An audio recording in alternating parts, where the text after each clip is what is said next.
Hoy vamos a hablar de la crisis actual que está viviendo el país, lamentando desde el inicio las muertes que se vienen dando, que se siguen dando a lo largo del país. No debería haber terminado de esta manera la crisis y la respuesta no debería ser la que está haciendo, pero bueno, vamos a hablar de esto y de los efectos que tiene todo este tema en las empresas en el Perú. La información es clave en momentos de incertidumbre. Soy José Carlos Lumbreras, gerente de investigación y proyectos de la editora Peruto Publications, y te traigo el podcast Comido y Resumido, con un resumen diario de noticias sobre empresas y mercados. Todo eso que a los noticieros políticos o amarillistas no les interesa mostrarte, pero que a ti te pueden servir para hacer planes, tomar decisiones, mejorar tu empresa o pensar en nuevos negocios. Bienvenido un nuevo día a tu podcast Comido y Resumido. Ojo, noticias para el día de hoy, viernes 16 de diciembre de 2022. La incertidumbre que ha sido la constante de los peruanos desde hace años vuelve a tocarnos la puerta. Este podcast vio a la luz el año 2020, en plena cuarentena, cuando las empresas desaparecían y las personas buscaban qué hacer para sobrevivir o en qué sectores o empresas tentar opciones. Y con este podcast lo que buscábamos era resumirles las principales noticias de mercado, de esas que muchos no ven en los medios porque consideran, en fin, noticias aburridas, muy técnicas. Pero bueno, son importantes. El objetivo es mostrar información que les permita tomar nuevos rumbos, tomar decisiones, estar alineados a la realidad, saber lo que pasa en el mercado. Básicamente ese es el objetivo de este podcast. Y así nacimos en pandemia y con los meses se fue abriendo la economía, retomamos las actividades lentamente, estaba yendo la cosa un poco mejor y entonces, ¡pum!, se vacó a Vizcarra, entró Merino, con las protestas que ya conocemos, en fin, generando nuevamente un escenario temporal de incertidumbre y la paralización de algunos rubros también en ese momento. Y mientras se calmaban las aguas, estuvimos hoy esperando. Luego entró Sagasti a gobernar temporalmente a la espera de las elecciones del 2021 y las aguas se calmaron, hay que ser honestos, se calmaron. Tanto así que las proyecciones para el crecimiento mejoraron y cuando estábamos ya en un escenario un poco más optimista, en diciembre del 2020, ¡pum!, paro agrario y paro de transportes el mes de diciembre que tumbó a la baja todas las proyecciones de ese año y terminó finalmente con una apurada y mal hecha aprobación de una ley agraria que no convenció finalmente a nadie, ni a congresistas, ni a gremios, ni a trabajadores, a nadie. Pero bueno, se firmó por apuro. Y ya pasó el bache, en fin, por fin ya íbamos a poder tentar a cierta calma, ¿no? O sea, ya era momento.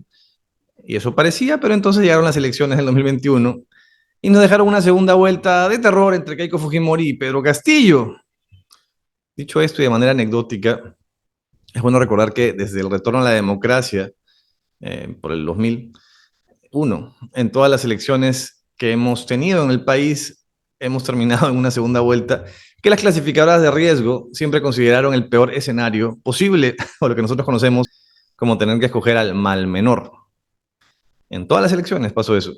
Salvo, claro, en la del 2011, en la segunda vuelta entre PPK y Keiko Fujimori, porque las clasificadoras entendían que no habría problemas porque ambos eran de derecha y miren cómo acabaron, ¿no? Las clasificadoras estuvieron tranquilas porque, bueno, ambos iban a respetar el modelo económico, pero en ese final de elecciones terminó una guerra que comenzó con la derrota del Fujimori, con mayoría congresal, eso sí, pero efectos con peleas diarias entre Congreso y Ejecutivo, peleas que al día de hoy seguimos resintiendo, sigue estando ese bichito ahí. Pero bueno, volviendo al escenario, los mercados se asustaron de la segunda vuelta, como sabemos, de Keiko Castillo, el dólar se disparó, las rencillas entre las poblaciones se ampliaron, las dudas nunca se suavizaron entre los candidatos, finalmente ganó Pedro Castillo, y entramos nuevamente en un periodo de alta incertidumbre porque no había claridad ninguna de que qué corte tendría su gobierno y qué iba a hacer. Habían temores, muchos, pero no había nada cierto. Nunca hubo nada cierto, para ser honesto. Y claro, solo dio un par de declaraciones a la prensa, luego hizo cura de silencio y peor aún, incertidumbre total. En fin, hubieron paros en zonas mineras, enfoque en peleas entre el Ejecutivo y el Congreso, cambios ministeriales como cancha, inversiones paralizadas, denuncias, intentos de vacancia, todo lo que ya sabemos. Incertidumbre, incertidumbre, incertidumbre. Cero certeza de nada. Y finalmente un tercer intento de vacancia y denuncias cada vez más puntuales que acorralaron, de corrupción que acorralaron a Castillo, que finalmente terminó con su discurso golpista el 7 de diciembre pasado, con una respuesta, eso sí, rápida, de las Fuerzas Armadas y de toda la sociedad en realidad, que terminó con su prisión finalmente, preventiva, y la asunción al mando de Dina Boluarte, apoyada tanto ella como su gabinete por la otrora oposición. Oposición de un Congreso sumamente desprestigiado, al que solo apoya un 10% de la población, quizás menos a la fecha. Y sin ningún anuncio de adelanto de elecciones, que es lo que esperaban muchos. Eso vino días después, ojo, pero en el discurso inicial no se habló de eso. Entonces las protestas comenzaron a generarse en varias zonas del país, como ya sabemos, algunas, y ojo, digo algunas, asusadas, algunas, o grupos que buscan generar caos para acelerar el cierre del Congreso e intentar un impulso al cambio de constitución. Algunos que piden la liberación de Castillo, repito, algunos. Castillo que decidió defenderse diciendo que lo habían drogado y que manda unas cartas de lo más raras por Twitter, con una letra muy bonita, por cierto, eso sí, pero en fin. Pero muchos otros, y eso sí creo que son la mayoría, que vienen por mucho tiempo aguantando sus demandas y frustraciones por un Estado que no se preocupa por sus necesidades, han terminado explotando ante esta situación y es lo que está pasando ahora. Su voto en las elecciones mostraba también esa demanda. Lamentablemente la libertad de protestar también se viró en algunos casos a ser aprovechada por delincuentes para realizar vandalismo, lo cual estaba mal. Y acá, bueno, al inicio lo dije, pero no seamos dicotómicos, que estar en contra del vandalismo no implica estar a favor de los fallecidos en las protestas. Una cosa no tiene nada que ver con la otra. Lamento, asumo que la mayoría de ustedes también, todo lo que está pasando. Al momento oficialmente ya no sé cuántos fallecidos hay, creo que eran 14. Y eso en las protestas, porque como consecuencia o efectos indirectos de las protestas deben sumar muchos más. Pero eso no se trata de A o de B, no es estar, o sea, estar en contra de los actos vandálicos no es ser ciego ante los fallecidos y los temas contra los derechos humanos, mucho menos no lamentar esas pérdidas de vida, no tienen una cosa que ver con la otra. Ni las muertes ni los actos innecesarios debieron darse. Y la respuesta del gobierno tampoco ha sido la correcta, no viene siendo la correcta.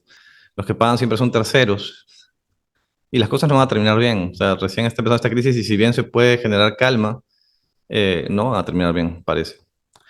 Lamentablemente, bueno, todo está en este estado de emergencia que todavía falta varias semanas para que termine, seguramente se alargará. En fin, cada vez más se pone peor y los actores políticos de momento han tenido en su mayoría respuestas vergonzosas, la verdad, de varias partes, ¿no? Montoya es tan asusador como Vladimir Serrón, aunque en el fondo tengan más similitudes que diferencias estos dos personajes, al menos en lo político, pero bueno, a lo que iba con todo este breve resumen era una cosa muy puntual, y es que hace años venimos trabajando las empresas o emprendimientos peruanos en medio de la incertidumbre, alta incertidumbre y hasta diría que caos. La inestabilidad es nuestro escenario estable, y en medio de todos estos golpes a la estabilidad hemos seguido creciendo. El país ha seguido creciendo poco, no al ritmo que podríamos, no de la manera que necesitamos, no como queremos, pero creciendo. Y vamos a seguir creciendo. Pero eso no supone desconocer la realidad, sino más bien conocerla, procesarla y decidir temas en medio de ello. Dicho esto, y es el enfoque del podcast, a eso es a lo que voy, no es que quiera, no quiero hablar más de lo político, pero hablamos nosotros de empresas y mercados porque es lo que nos interesa informar. Entonces, ¿a qué se enfrentan los emprendedores en el escenario actual?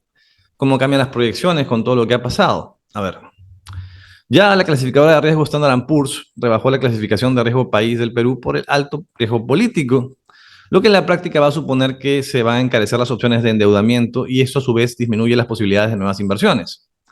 Se calcula que se están perdiendo unos 100 millones de soles diarios, según proyecciones de hace unos días del Ministerio de Economía, probablemente sea mucho más, debido, entre otras cosas, a los temas del vandalismo que se está dando, que va a generar también costos altos. Si vemos solamente el segmento de la MIPE, perdón, por ejemplo, la Asociación MIPES Unidas del Perú calculaba que el sector de la micro y la pequeña empresa, en especial de turismo y de manufactura, iban a a mostrar una caída, ver una disminución de sus ventas en casi 2.000 millones de soles. 2.000 millones de soles en esta campaña para las MIPES es un montón de plata, porque la campaña navideña era súper importante para ellos, porque hay sectores en los que un porcentaje muy alto de las ventas del año, depende de la campaña de fin de año, mucho más en un momento en que el año no ha sido tan bueno. No son pocos los sectores más afectados por la situación actual. Todos están en cierta medida afectados, claramente. Pero si analizamos los más afectados o afectados de manera más directa, en todo caso, tendríamos, por ejemplo, la minería, el comercio, la agroindustria, el transporte y el turismo como los más evidentes o más directamente afectados en estos días. En el caso minero, Andahuaylas es uno de los principales focos de los levantamientos primeros, lo fue al inicio en todo caso, Y a la vez también minas como Las Bambas y parte del corredor minero del sur. Ya Las Bambas ha tenido meses de paralizaciones todo el año. Y esta situación no hace sino alargar y empeorar las proyecciones de una de las mineras de cobre más importantes del país y también a nivel mundial. No solamente se ha metido con las Bambas, se ha metido también con otras minas importantes de la región, contra sus campamentos, contra sus operaciones, en fin. Eh, Algunos especialistas consideran además que el escenario de levantamientos y protestas podría llevar a que las comunidades en las zonas mineras busquen nuevos focos de atención para sus reclamos, en algunos casos reclamos legítimos, claramente, pero en otros irregulares que también se han dado contra las operaciones mineras de la zona. Más aún, ojo, en un momento en que las autoridades de los gobiernos regionales están a punto de ser cambiados. Una paralización del sector minero llevaría a una caída de la producción del PBI y eso finalmente repercute en la generación de nuevos empleos, en los ingresos de muchas familias relacionadas a la cadena de valor del sector, porque proveedores hay varios, en fin, hay todo un efecto cadena. Más allá de lo que pasa en el sector, hay un efecto de cadena. En el caso del sector comercio, donde el retail o comercio minorista tiene la campaña navideña como uno de sus ejes clave en la venta de todo el año, este sería el tercer año complicado que deberían aguantar, ya que los dos anteriores, 2020 y 2021, tuvieron efectos de la pandemia. En un país que además, ojo, prefiere las compras en tiendas que en las virtuales, y si cierran las tiendas, en general los ejes de las protestas para el comercio vienen por tres ejes. Por un lado, problemas logísticos, por la entrega y recepción de mercancías, el cierre de carreteras y otras vías. Eh, Recordando además que la zona sur y centro son altamente comerciales, ojo. Por otro lado, el cierre temporal de tiendas ante posibles saqueos en protestas que impiden la comercialización en días clave. Y en tercer lugar, el menor consumo que se genera en momentos de incertidumbre por el temor al que va a pasar mañana. En el comercio, además, a diferencia del caso minero, hay muchas microempresas que se desarrollan en ese sector y se ven perjudicadas con más impacto por sus márgenes de ingreso. Muchas de ellas además ya comienzan o comenzaron a tener que pagar sus créditos estos de Reactiva Perú o los de FAEMIPE, los que salieron en la pandemia. Bueno, ya pasaron el periodo de gracia y tienen que comenzar a pagarlo y cómo generan ingresos. Otro sector clave en nuestro país es el sector agropecuario. En el sector agropecuario, el cierre de las carreteras genera claramente problemas de logística que al tratarse de productos perecibles generan mayores pérdidas aún, no solamente a grandes empresas, ojo, también a los pequeños productores, ya que han tenido que soportar, en fin, todo el año el tema de la escasez de los fertilizantes famosos y la urea que nunca llegó. Y el encarecimiento de esto a nivel de dinero, o sea, les ha quitado margen. Esto además por una guerra en Ucrania que nada tenía que ver con ellos, ¿no? Y ahora no se pueden movilizar cuando querían salir de esta crisis porque no pueden vender sus productos o están viendo que se terminan perdiendo en la carretera. A esto le podemos sumar, si queremos aumentar el tema a la agroganadería, al problema actual de los ganaderos en Arequipa, por ejemplo, que por los ataques a la planta de leche Gloria o del AIBE no van a poder hacer entrega del acopio de la leche y en muchos casos van a terminar botando esa leche al río, a donde sea. Se calcula, ojo, que se están perdiendo 600.000 litros de leche al día por ese tema. 600.000 litros. El transporte es uno de los sectores que más empresas tienen en nuestro país, por temas de transporte de pasajeros, transporte de carga, en fin, ya que a la falta de un sistema ferroviario, todo lo transportamos por carretera, básicamente, ¿no? Y por tanto, el hecho de que las carreteras están paralizadas terminan afectando el trabajo de muchas empresas que a diario se movilizan por todo el país, incluyendo además, por ejemplo, a las empresas del sector logístico, que ven paralizadas sus operaciones, por ejemplo, los que van a la exportación, que pueden hacer. No van a poder repartir los que vienen tampoco de importaciones. En fin, en la actualidad, ojo, existen en el país 115.579 empresas en el sector transporte. 115.579, de las cuales 5.072 se dedican al transporte de personas y 110.507 empresas al transporte de carga, que son los más afectados. Bueno, el transporte aéreo también está afectado. De momento se han cancelado casi 300 vuelos en estos días o más por el cierre de aeropuertos. En el caso del sector turismo, este es un sector que no puede terminar de recuperarse de los efectos desastrosos que le dejó la pandemia. Ahora se enfrentan además a los estragos de las movilizaciones y cierres de aeropuertos, que paralizan una vez más a este sector sumamente golpeado, como digo, desde el año 2020. Además, uno de los que en teoría deberíamos tener más por encima, ¿no? Perú tiene un alto atractivo turístico, pero en fin. Y precisamente al portas de la campaña de fin de año les pasa esto ahora y, en fin. Solo en Arequipa se calcula una pérdida de 5 millones de soles diarios en el sector de turismo, para las agencias de turismo nada más. Además, hay turistas extranjeros atrapados en varias regiones, como hemos visto, pidiendo ayuda a sus gobiernos para que los puedan sacar a sus países y generando claramente una pésima imagen para el turismo peruano. Puede sonar superficial, yo lo sé. En fin. Pero es importante entender, conocer y ver los efectos futuros de los hechos actuales que están pasando. No se trata de cerrar los ojos y decir que esto no importa. O sea, también hay cosas que van a terminar teniendo efectos a futuro y van a terminar golpeando la economía y a las familias. Y en fin, o sea, es una cadena. Esto no termina en el día de hoy. Ya hablaremos, ojo, en los próximos días con noticias de empresas y mercados para estar informados y al tanto de lo que viene ocurriendo en el Perú, y en sus mercados, en sectores, en fin. Por hoy día solamente era comentar esto, que ya es bastante largo. Esperamos que la calma poco a poco llegue al país, ahora, a la espera de la próxima crisis seguramente, porque ese es nuestro ir y venir. Pero como dije, en algún momento hemos aprendido a movernos en medio de la crisis y sabemos cómo salir adelante. Así que nada, espero no haberlos aburrido con este análisis breve. Nos oímos pronto.